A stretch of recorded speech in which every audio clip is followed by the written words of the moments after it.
Bismillah. Assalamualaikum warahmatullahi wabarakatuh. Ya, insyaallah di sini kita akan bahas mengenai klasifikasi makhluk hidup kelas 7 ya. Klasifikasi makhluk hidup mempelajari mengenai ciri-ciri makhluk hidup serta sifat umumnya, kemudian ciri-ciri makhluk tak hidup ya. Kita tahu bahwa ciri-ciri makhluk hidup itu ada 8 ya. Nah, 8 ini apa saja? Pertama adalah dia bergerak ya. Kemudian dia memerlukan makanan ya. Antara hewan dengan tumbuhan pastinya berbeda ya. Kemampuan makan suatu makhluk hidup berbeda dari kebutuhannya. Nah, makanya makanan di sini akan dibagi menjadi autotrof dan heterotrof. Ya, apa itu autotrof? Autotrof merupakan makhluk hidup yang bisa membuat makanannya sendiri dari bahan organik. Contohnya pada tanaman ya. Tanaman membutuhkan sinar matahari dan H2O atau air untuk proses fotosintesis ya. Nanti hasilnya adalah zat tepung. Nah, zat tepung ini nantinya akan diolah untuk mempertahankan proses berkembangnya suatu tanaman tersebut ya. Kemudian yang heterotrof apa, Bu? Heterotrof merupakan makhluk hidup yang memerlukan sumber makanan ya, bisa dari sayuran ataupun daging ya. Nah, makanan yang diperoleh ini akan diolah oleh sistem pencernaannya, dirubah menjadi bentuk energi ya atau ATP. Nah, ini energi ini nanti dikelola oleh tubuh ya dengan keperluan yang dibagi-bagi nanti di dalam proses tubuh tersebut ya.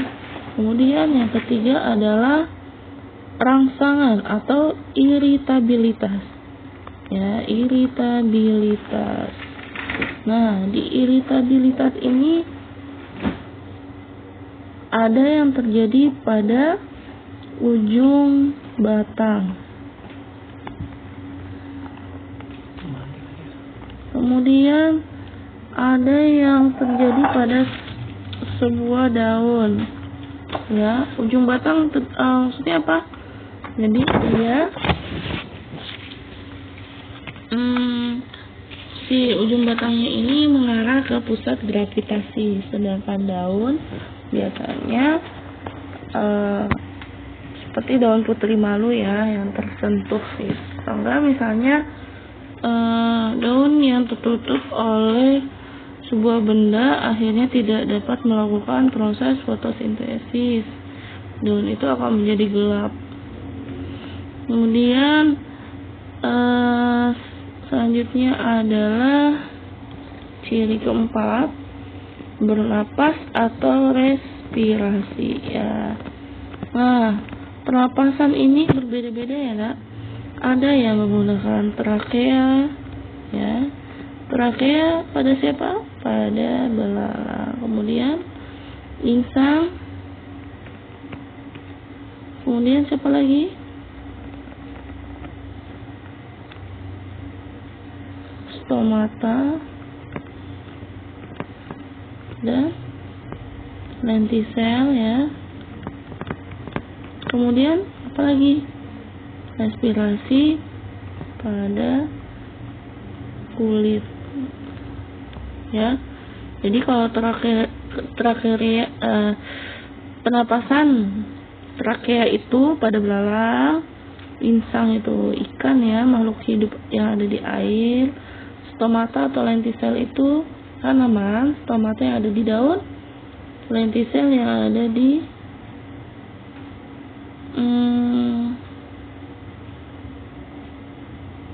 lentisel yang ada di batang.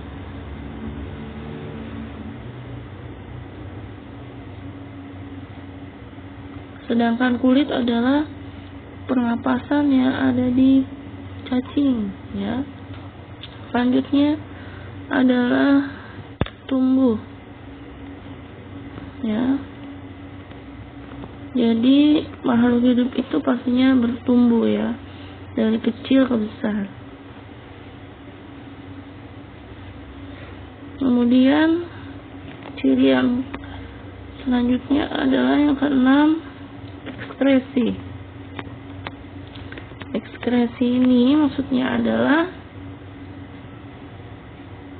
keluarnya zat-zat sisa, ya.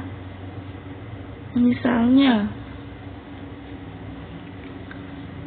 urin. Nah, kita kan suka mengeluarkan air urin, ya. Itu zat sisa yang dikeluarkan dari ginjal. Kemudian keringat. Nah, keringat itu berupa apa? Air dan garam mineral, ya, yang dikeluarkan oleh kulit atau jaringan epidermis. Terus CO2 dan H2O, ya, karbon dioksida dan air, ya. Ketika bernapas kita akan mengeluarkan karbon dioksida, ya. Itu dikeluarkan oleh paru-paru. Kemudian CO2 dan H2O juga dikeluarkan oleh tumbuhan, ya, pada lentisel ataupun pada stomatanya. Nah, yang ciri-ciri selanjutnya yang keberapa ini? Yang ketujuh, ya, yaitu berkembang biak atau reproduksi, ya. Nah, reproduksi ini tujuannya pasti untuk mempertahankan jenisnya. Nah, reproduksi ini dibagi menjadi dua. Nah, reproduksi ini dibagi menjadi dua. Ada seksual dan ada aseksual. Maksudnya apa, Bu? Nah, kalau aseksual ini berarti dia vegetatif. Kalau seksual berarti generatif. Seksual ini berarti membutuhkan dua buah jenis sel yang berbeda, ya. Jadi harus ada dua, positif dan negatif, ya. Salah satu contohnya adalah sel telur dengan sperma, generatif, ya, itu, ya. Seksual atau generatif. Sel telur dengan sperma contohnya. Aseksual berarti vegetatif, contohnya tunas dan stek, ya. Kemudian makhluk hidup pun beradaptasi. Nah, adaptasi maksudnya apa nih? Maksudnya adalah ketika kita melihat kaktus, ya, kaktus banyak durinya. Nah, dia beradaptasi dengan lingkungan yang panas itu, dengan kondisi tanamannya itu ada banyak duri. Nah, durinya itu berfungsi untuk mengurangi penguapan yang ada mengurangi penguapan air. Nah, jadi dia tidak butuh banyak air untuk tumbuh. Nah, kemudian teratai. Nah, teratai kan biasanya daunnya lebar-lebar, ya. Nah, daun lebar-lebar ini fungsinya adalah untuk mempercepat penguapan, ya. Jadi kebalikannya dengan kaktus, ya. Kalau kaktus fungsinya untuk memperlambat penguapan, kalau teratai untuk mempercepat penguapan. Kemudian daun jati, ya. Jadi pohon jati ini biasanya daunnya berguguran, ya. Fungsinya untuk apa? Untuk mengurangi penguapan juga pada air. Nah, kemudian selanjutnya punduk unta. Punduk unta untuk sebagai cadangan makanan, ya. Nah, selanjutnya kita bahas yang mengenai keanekaragaman makhluk hidup.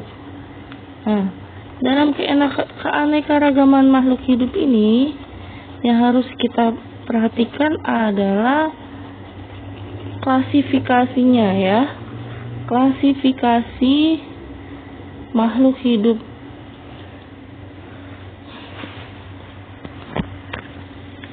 Ini ada banyak materinya, silakan nanti kalian baca sendiri karena terlalu banyak, nanti dirangkum saja. Nah, pertama kita harus bedakan antara variasi ya dengan klasifikasi. Nah, kalau variasi ini biasanya dia jenisnya sama, tapi bentuknya beda. Misal, kita sama-sama manusia ya, tapi kita bentuknya beda-beda kan? Kita jenisnya sama, manusia. Nah, tapi bentuk kita berbeda. Terus ada juga sapi. Sapi jenisnya sama. Ada sapi Bali, sapi Sumatera, sapi mana aja lah, pokoknya jenisnya sama. Tapi bentuknya berbeda-beda ya. Ada yang kulitnya warnanya hitam, coklat, putih ya, macam-macam ya. Ada yang campur-campur. Kuda pun juga sama. Jenisnya sama tapi bentuknya berbeda. Nah, kalau klasifikasi apa nih, Bu? Kalau klasifikasi ini panjang ya. Klasifikasi ini tujuannya untuk memudahkan kita mengkelompokkan suatu makhluk hidup ya. Jadi si makhluk hidup ini dikelompokkan. Nah, tahapannya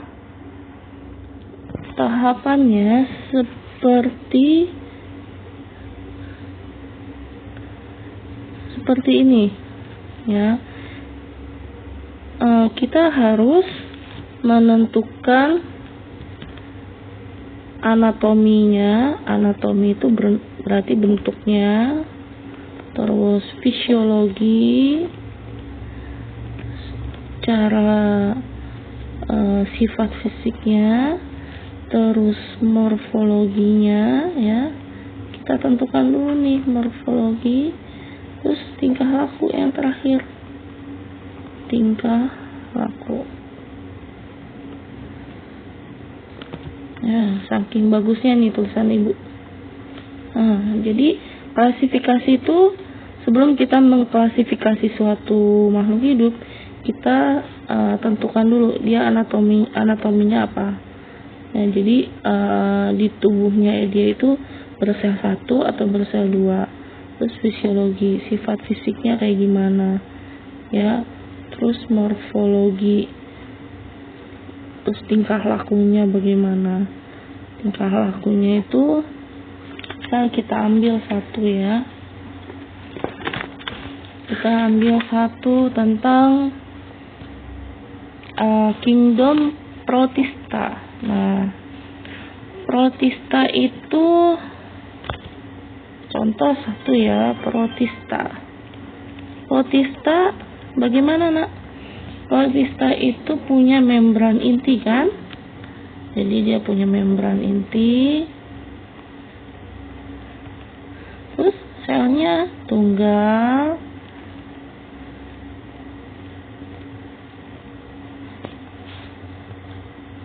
Terus dan multiseluler ya.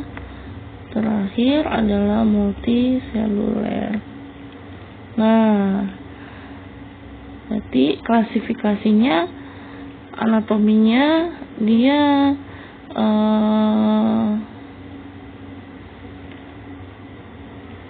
bersel tunggal ya. Nah, contohnya apa nih? Contohnya adalah amuba. Kita bandingkan ya. Amuba, terus alga, terus amoeba dan alga atau ganggang. Nah, amoeba dengan alga atau ganggang ternyata sama-sama sel tunggal ya, tapi dia juga memiliki multiseluler dan membran inti. Karena dia memiliki sel tunggal, amoeba dan alga ini, terus fisiologisnya juga tidak terlalu jauh sifat fisiknya ya, maka sifat fisik dari si alga ini tidak terlalu jauh dengan amoeba, maka amoeba dan alga termasuk dalam satu kingdom protista ya. Kemudian contoh lainnya lagi, ini protista. Contoh lainnya adalah contoh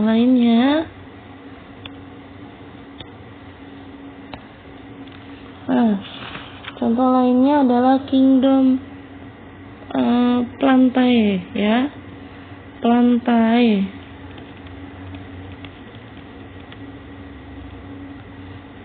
Ada lumut,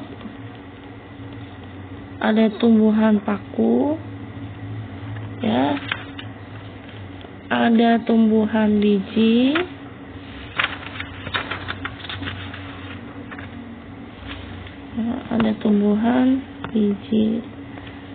Nah, ketiganya termasuk dalam kelompok Plantae.